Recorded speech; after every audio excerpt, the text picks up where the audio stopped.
Oh, did you see that? Hold on. Let me replay it again.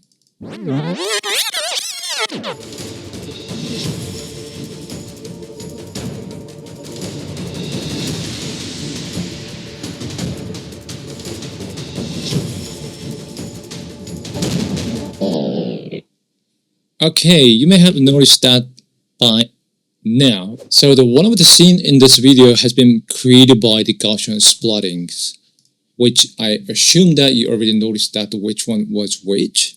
And Gaussian Splatting is the new method of capturing reality, but it's old news by now. So there's a tons of information you can find on the internet what it is and how to try it. But what I'm going to talk about today here is one of the best way you can try the Gaussian Splatting, the program called Postshot.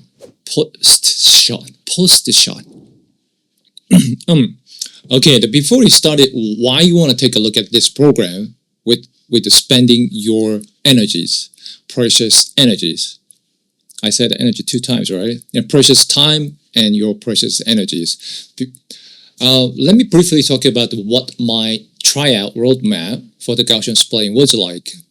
Firstly, I tried the manual installations from the GitHub. I installed it and then set it a little bit, and I used the conda as well. Got through the complicated method, and finally I got a result and uploaded the SuperSplat website and editing, trimmed out a little bit of the splitting and used the crop box or something like that, and editing the result. And use the spline design for the presentations for my client. But as I said that the manual installation needs quite a complicated and work pretty slow, and sometimes can't really process because of my slow computer, slow specs of my laptop. So secondly, I found the online processing website, famously introduced by Luma AI and the Polycams and the Curie Engine. Curie Engine is one of the new one. But if you want to try the Gaussian Splatting, you need to get the pro memberships. Unfortunately, that's unfortunate. But I heard that review is pretty good. And of course, you use the Splat for the editings still. By the way, the Polycam, you can't download the splat file, which is a PLY files, for free anymore. You used to could download it for free, the PLY file, but not anymore. You need the paid membership to download the results.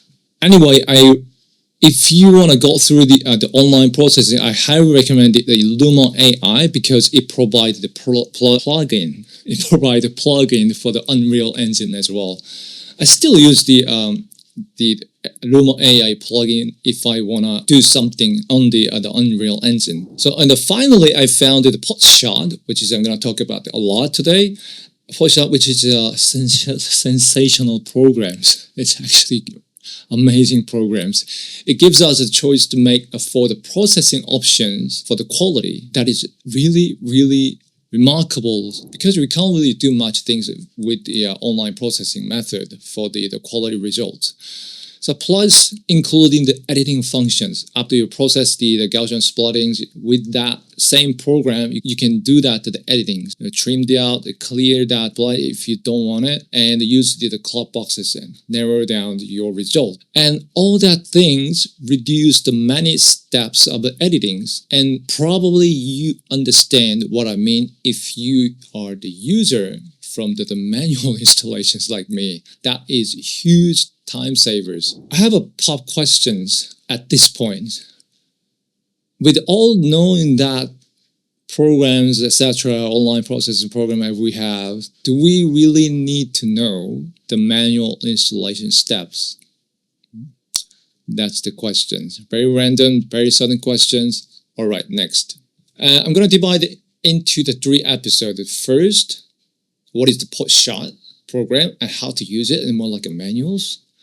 And 2, some test result for seeking for best settings for the processing, and finally how to use it and render the video and use it for the scene or some shooting tips as well. Break a little bit. Again, the Postshot. Postshot is by far the best processing program for the Gaussian splatting I found. And why you want to try it? It works pretty well with the low specs, which means a slow computer like what I have. My computer is like 4 or 5 years, give and take, 4 or 5 years old computer. It still takes a little bit long time, but it's working. It's working no matter how many the image I put on there, and with a full size, it's still working. It takes a time, but it's working. And also, it saves your disk space a lot. So I used to use the Conda. Even mini Conda took about like 35 GB of my main drive, and plus data set and folder structure is pretty complicated, and processing data and also takes up lots of the space. 100 GB, I think. I only processed like 2 projects, which each has like a 50 to 100 between that image set.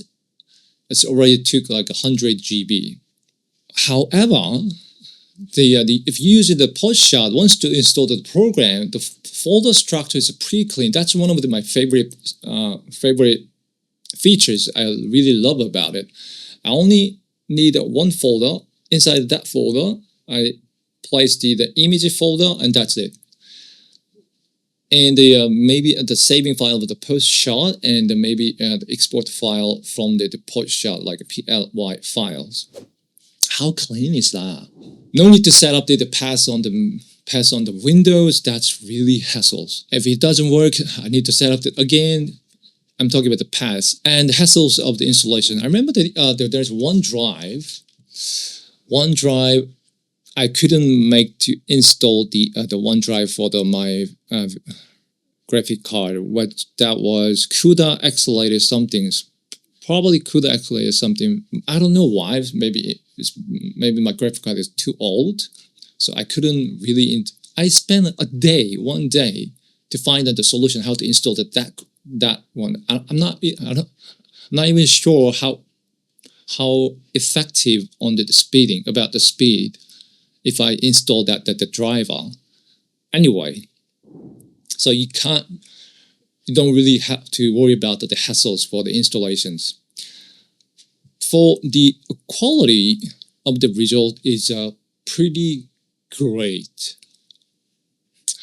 Why it's great? Because we can control the settings for the quality of the results. If you go through the online processing, there's no options for the quality settings, so you can't really expect the high quality of the result. You can control the quality options if you have the high-end computers, or if you have enough time. Quick disclaimer is, as far as I understand, the licensing, your final product from the Postshot, you can use it for your project, even for the commercial one, except the data, photo, or the videos causes the copyright issues. So other than that, you can use the commercial ones. Okay, let's take a look at let's take a look at the menus on the programs. Okay, let's take a look at the programs screen now. We have a left top corner here, the files, edit, window, help sections, and right below there's 4 menus, important menus. We're gonna use it: import, start training, create camera, and render the scene. And left hand corner there's a main toolbar, and down there we have the timeline here. And the right hand corner there's a scene tab, preference, and log why you are separating, and the row. There you go. Scene tab. I don't mind this. Scene tab, preference, and the row. If you're gonna scene tab, you can choose the graphic card here for the processing. So I set up the GPU processing. I think this is a default syntax here. And below that, we have the parameter. We can choose the options for the processing options, or change the size of the result, something like that. And the middle parts. This is very important. Viewport camera we have here. So if I'll explain that very soon. Let's take a look at the file menus first. So there's a file, save as a file. The important part is that we can export the splat models here and save as the file for the Postshot file. And we can even export the camera as well. But as a beginner like me, I don't think we're going to use that menus. Edit, same window, probably same. And help, if you go to helps, there's a user guide page. If you want to take a look at the more detailed manuals, you can go through the user guide here. And I highly recommend that join the Discord, because there are lots of the genius people there and talk about some advanced stuff if you are interested. You can drag drop the files import here. You can drag drop the video files like this, or you can drop the image set. I probably remember that dropped the folder. So as a default, use the best image. So the program think from that is a heck of sorry, there's a lot of image files. Total image file is 12,000, something like that. And from that 12,000 image set, the max image count, program thinks the best image shot is 800. 800 something is enough for the processing. So I leave that at default and compute from that image. That's a default as well. And max feature frames is 8K features. That's the default as well. And next one, I'm going to explain that later, but you want to try out the splat ADC first. So this is the default basic Gaussian splatting processing method. The MC is a new calculation. According to the papers, the MC reduced the tone of the noisy splats. As far as my understanding, the tone of the noisy splats around the main subject under the air. But there was the problems that I found. I'm gonna talk about this in second videos. So I used the splat ADC. By the way, you can use the nerve if you want to try it. So ADC and the downsample image. No matter how big is your image is, you downsample to the 1600 as the default. I'm gonna talk about this again, but there must be the reasons why they use that image size as a default. From that, a lot of tests, they think, what does the default mean? They think, this is the best size for the processings. Also talk about this next video as well, but I'm going to leave the 1600 default. And splat density, it's 1. You can set up the 2, you can set up the 3. I set up the 4, and I got the error message and start training right after the import image. Unclick that and stop training after 30K steps as the default. Why they put on the 30K step default? That's the best. That's the best from their experiment. So I did that. This is actually full size. I remember that's the full size image resolution is HK. If you press the home button, it will go back to the first positions of the image, which is camera. And next one is the camera. Home. Next is the viewport camera. You can go have a look at, and the viewport camera is shortcut is I remember the G, right? G. And next one is the third person view the button. So third-person view, like third-person view button. Back to the G, and if you press the mouse wheel and move around, you can entirely move the image. I mean view, entirely move the view. And next one is the move the object. Why I can't move it? Because I didn't select the radiance field. Once you select the radiance field, you can move around your subject. Right? Radiance field. And the rotated, next one is rotated, which I remember that R. Rotate the object, result, splat. And next one is the size of your object. Let me size of your object. I don't think it's one-way options. Whenever I choose the, hold on, can I? No, it's one way. So no matter where you point it and drag the mouse, it will increase the whole image. Next one is the selection of the split selections.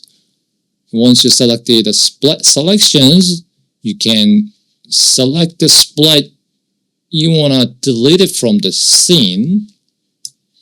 Of course, if you use the mouse wheels, you can change the size of the circles here. There you go. Oh, what just happens? If you press the delete key on the keyboard, your selection is unselect everything. It used to be delete the splat before, but if you want to delete a splat, you need to press the delete select excuse me, delete selected splat here on the parameter tab. So I undo that, delete the selections. Hold on. Delete the selection. Oops. Select the splat selection and delete the key. There you go. And next one is very complicated. I don't really know, to be honest. I don't really know. It's according to the manual. It's narrowed down. It's limited your selection for your split selecting. So I don't know how it works. So if someone know that, just please leave the comment section down below and teach us, please. I don't really know how it works. And next one is show the hide the grid. And next one is just show the hide the tripod. Show the hide the tripod. If you hold on, press G. If you zoom in, there is a screen here. Hide, show, hide, show, hide, show, hide. Okay. Next one is the camera positions. If you select the other cameras, it will show where the camera are. See that? These cameras. And hide the camera. And next one is a camera track point. Around the main subject, there is a little bit of the white dots around there. That's the camera track points. Once you hide the splat radiance field, sorry, you will see that the camera track points around the subject, main subjects, and hide it. And next one is the radiance field. Hide it and show that. And next one is the camera selections. We have the Viewport camera, and we have the camera, and also we have the image set. So normally I work with the camera. If a Viewport camera, the camera on the scene that I created it. So I delete the camera that once. You'll see there is only Viewport camera and the image set. And when I create a camera, there is another camera here. Let me show that the camera. Viewport camera, where's the camera? See that the camera, there you go. There's a white camera is right over here. That's the camera. You're gonna use it for your when you render your scene. So there's two different camera. Once you selected the radiance field, there's one more things inside of the radiance field, that's the crop box. So once you select the crop box and initiate the crop box, check the crops, you can narrow down your subject selection. So size and rotate it and move it a little bit and Control G, R, now E. Oh, by the way, I'm gonna leave all the shortcut I found because I couldn't really find out the manual from the manual. So I'm gonna leave that the shortcut, keep the shortcut in the description area if someone is interested in. G and move down a little bit and G's and there you go. You can crop it if you want it, but I don't need that in the radius field. So if you select the camera, there is a camera positions right there. So hold on. You see that white camera? Let me move around the camera a little bit. You'll see that the camera is moving like this. And once I selected the camera scenes, that's where it was exactly, right? So there's two different camera you gotta think about it. But if you use that the Unreal engines, then you probably understand what I'm trying to say. I think that's pretty much it for the first videos. Some of the issues I found, it's a little bit of the hard work for the cleaning process. This is not about the program issues. It's about the particularity of the Gaussian splatting. But sooner or later, there will be the better editors, like mesh editors, as the market demands grows. I believe, I'm pretty sure it will happen very soon. Alright guys, I think that's it for this videos. Hope something was helpful for your work or the making of profits. I know that's the quality of the video was not really high qualities, but actually that's for the midterm report the video, so my client happy with it because I forgot about the drone movements for what I really want to express for the video. So I used the Gaussian splatting techniques and it really works well, and I put in my videos and my clients are happy with that, and as long as we get paid, we all happy, right? So I hope that you also can use that this technique for your projects. Please take care and see you guys in part 2 video very soon. Thank you.